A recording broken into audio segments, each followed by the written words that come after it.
the invincible retail consumer. Like we've been following that story since the pandemic, and it just hasn't seemed to slow down, even though household debt has skyrocketed to levels we've never seen before. It's still kind of mind boggling.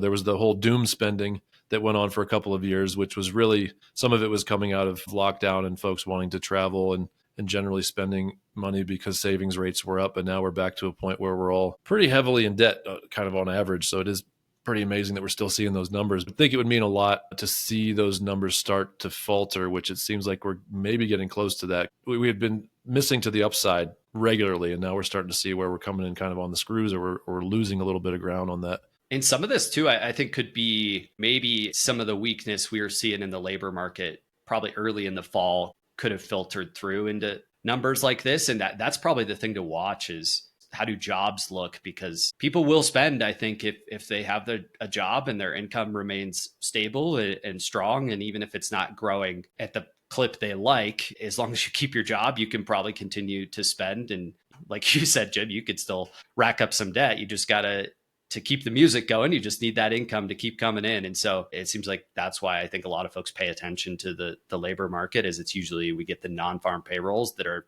a good leading indicator. And if those fall apart, then you kind of can see retail sales fall apart. You can see there are a lot of other impacts throughout the system. And then even, inflation theoretically should come down if people aren't spending money. So it kind of all filters through. Right. It's just still no sign of that jobs number faltering.